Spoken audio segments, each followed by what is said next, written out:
इम्तिहान सिर्फ गौतम गंभीर का नहीं है बल्कि टीम इंडिया में मौजूद उन तमाम ही प्लेयर्स का है जो कि अपने आप में एक ब्रांड है और टीम इंडिया को रिप्रेजेंट करते हैं। व्हाट डू यू से ऑन दैट? गौतम गंभीर के लिए चैलेंजेस है या फिर उस टीम में मौजूद उन खिलाड़ियों की जान निकल गई होगी ये सुन के कि गौतम गंभीर को जो है वो हेड कोच नामजद कर दिया गया है। सो जनाब, गौतम गंभीर जिस तरह से हेड कोच नामजद हुए हैं तो उसमें जो इंडिया का प्रोसेस है हेड कोच रखने के लिए वो काफ़ी टफ होता है और उसके लिए 30 मैचेस जो हैं वो खेले हुए हैं और उनकी टर्म्स एंड कंडीशन होती हैं, फिर एप्लीकेशंस होती हैं जो कि मुल्क से बाहर गैर मुल्की या फिर मुल्की कोचेस को रखने के लिए होती हैं, लेकिन वो प्रेफर करते हैं कि जो उनके मुल्क का कोच हो वही हेड कोच बने ताकि वो उनकी ट्रेडिशन, सकाफत और उनकी जो दीगर कंडीशंस है उनसे अच्छी तरीके से वाकिफ हो। लेकिन अब मसला ये है कि टीम में है विराट कोहली, रोहित शर्मा और दीगर लोग, और ये वो टीम इंडिया नहीं है जो पहले वाली टीम इंडिया थी। गौतम गंभीर के वैसे भी काफी गंभीर मसाइल रहे हैं, जस्ट लाइक श्रीशांत, याद है आपको, विराट कोहली, फिर नवीन उल हक का मामला और फिर उनका वो एटीट्यूड और फिर जो उन्होंने भारतीय जनता पार्टी के साथ में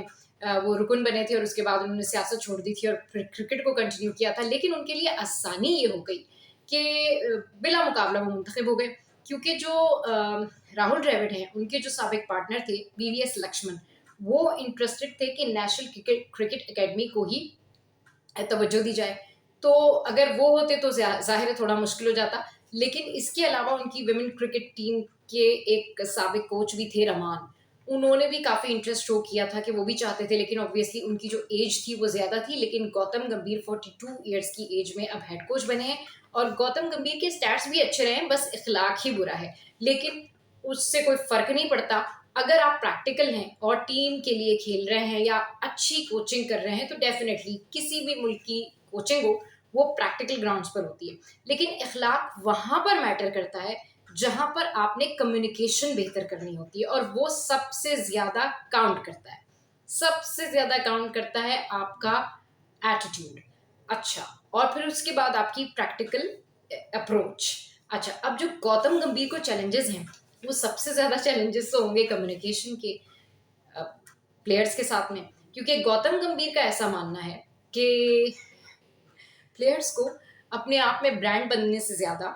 जैसे हमारे यहाँ ब्रांड है ना, बाबर आजम, रिजवान, इसी तरह उनका मानना ऐसा है कि ब्रांड बनने से ज़्यादा तवज्जो देनी चाहिए गेम पे। कहीं ना कहीं वो ठीक भी हैं और यही बात ठीक है, लेकिन जो उनके चैलेंजेस हैं वो मैं आपके साथ में शेयर करती हूँ कि गौतम गंभीर को पहला चैलेंज है कम्युनिकेशन का, फिर दूसरा चैलेंज होगा उनको जो अभी ये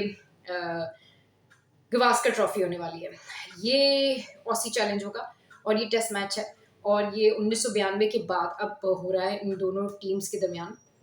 सो ये पहला चैलेंज हो गया जो कि सामने आ जाएगा और टेस्ट मैच का कप्तान भी उन्होंने ढूंढना है। अच्छा, फिर उसके बाद चैंपियंस ट्रॉफी होने वाली है 2025 में, फिर वर्ल्ड कप फाइनल है 2025 में, फिर T20 वर्ल्ड कप है 2026 में एंड वनडे वर्ल्ड कप जो है वो है 2027 में। सो गौतम गंभीर जो है इट वाज लाइक उनके लिए काफ़ी सारे चैलेंजेस हैं और जो वनडे वर्ल्ड कप है 2027 का, इट्स अ टफ कॉल। वो एक धोनी की मूवी थी ना जिसमें था कि time to take some tough calls, तो ये वो वाले सिनेरियो है। अब गौतम गंभीर के लिए तो बहुत सारी बातें हो रही हैं उनके एटीट्यूड को लेके, लेकिन उनकी वाइफ ने सोशल मीडिया पर शेयर भी किया है कि वो डिजर्व करते थे। अब देखना ये है कि गौतम गंभीर ज़्यादा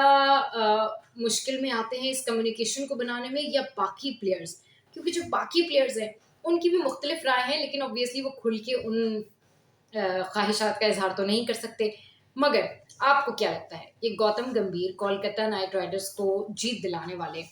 मेंटोर अब इंडियन क्रिकेट टीम की जब कोचिंग संभाल रहे हैं तो क्या क्या चीज़ें सामने आएंगी? क्योंकि अब जो टीम इंडिया है उसके अंदर जायसवाल हैं, रजत पाटीदार हैं, फिर सिराज हैं, इसके अलावा रोहित हैं, विराट हैं, शुभमन गिल हैं, फिर श्रेयस अय्यर हैं जिनको लेकर काफ़ी सारे सवालात हैं। सो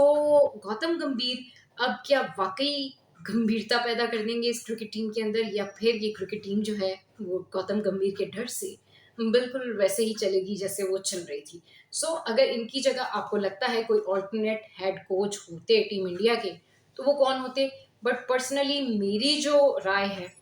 उसके मुताबिक अगर टीम इंडिया या उसके जो जितने भी क्रिकेटर्स हैं खुद ज़्यादा कॉपरेट करेंगे तो ठीक रहेगा, वरना पाकिस्तान क्रिकेट टीम में जो आपने बातें सुनी होंगी कि बहुत सारी ऐसी बातें थी कि किसी को किसी पे ग्रज था, किसी को किसी पे गुस्सा था, जिस हवाले से अभी वहाब रियाज वगैरह को भी फारिग किया गया है। उसका भी मैं एक व्लॉग कंप्लीट शेयर करूंगी, मगर अभी जो मैं आपके साथ में आपसे सवाल पूछने जा रही हूँ वो ये है कि गौतम गंभीर के आने से टीम इंडिया मजीद मजबूत होगी या फिर इंडिया की टीम बढ़ रही है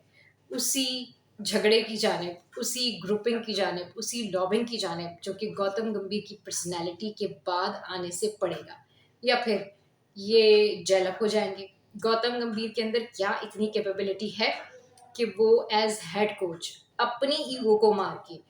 दूसरे प्लेयर की ईगो का ख्याल रखते हुए उसकी भी सुन लेंगे, या फिर प्लेयर्स के अंदर इतना हौसला है कि वो गौतम गंभीर की ईगो को बर्दाश्त कर लेंगे? क्योंकि इन दी एंड